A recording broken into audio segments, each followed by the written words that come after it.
მოგესალმებით ყველას გამარჯვებათ.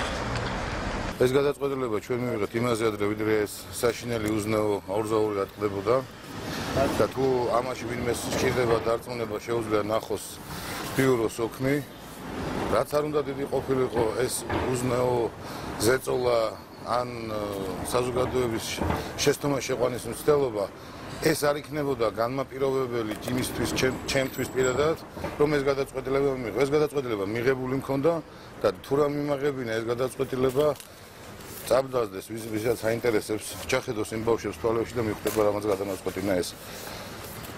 თანხა რომელიც გადავიხადეთ არის ფაქტიურად ის თანხა მე პრემიიდან არ გამომიტანია რაც დაჯდა პრემიის სახით ზუსტად ერთ-ერთი კაპი გადახდილია ფონდში. Თქვენი კოლეგები დეპუტატების საკრებულოში დღეს სხვადასხვა აცხადებდნენ, რომ არ არის აუცილებელი პრემიების ჩარიცხვა იმისთვის, რომ განხორციელდეს საქველმოქმედო ღონისძიება. ისიც რა არის? ეგ მარტო ჩემი კოლეგები არ აცხადებდნენ, სამწუხაროდ ძალიან ბევრმა პოლიტიკოსმა გააკეთეს უპასუხისმგებლო განცხადება, იქიდან გამომდინარე, რომ ალბათ არის ის კანონი, რომ ქველმოქმედება ბიუჯეტის ხარჯზე არ შეიძლება. ქველმოქმედება შეიძლება გაწიოს საკუთარი შემოსავლების ხარჯი და აქ უნდა დავაფიქსიროთ.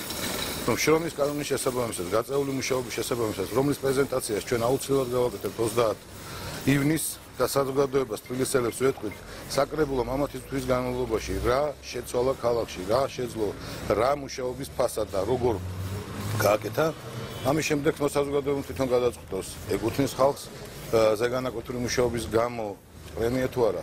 მე ვთვლი რომ ჩვენ პრემია დამსახურებულად გამოვწერეთ ბიუროს გადაწყვეტილებას მოკლედ მეთანხმები მაგრამ იქვე ვამბობთ რომ ჩვენ ამ თანხის დიდ ნაწილს საკრებულოს დეპუტატების უმეტესობა და ალბათ ის ადამიანები რომლებიც ასეთ უპასუხისმგებლო განცხადებას გააკეთებენ მათთვის შორია ეს ცნება რომ გაიგონ რა არის ქველმოქმედება მაგრამ ვისაც ესმის ეს და თვლის თავის თავს ვალდებულად რომ ეს ნაბიჯი გადადგას დარწმუნებულად 25-ში ყველა გააკეთებს ამ არჩევანს და ჩვენ 25-ში მიბრძანდებით ასე რომ ვთქვათ იმ გარკვეული თანხით რომელიც ჭირდებათ იმისათვის რომ ქუჩაში არ დაჩნენ თავშესაფრის გარეშე სოლიდური სიმსივნე დაავადებული ბავშვები.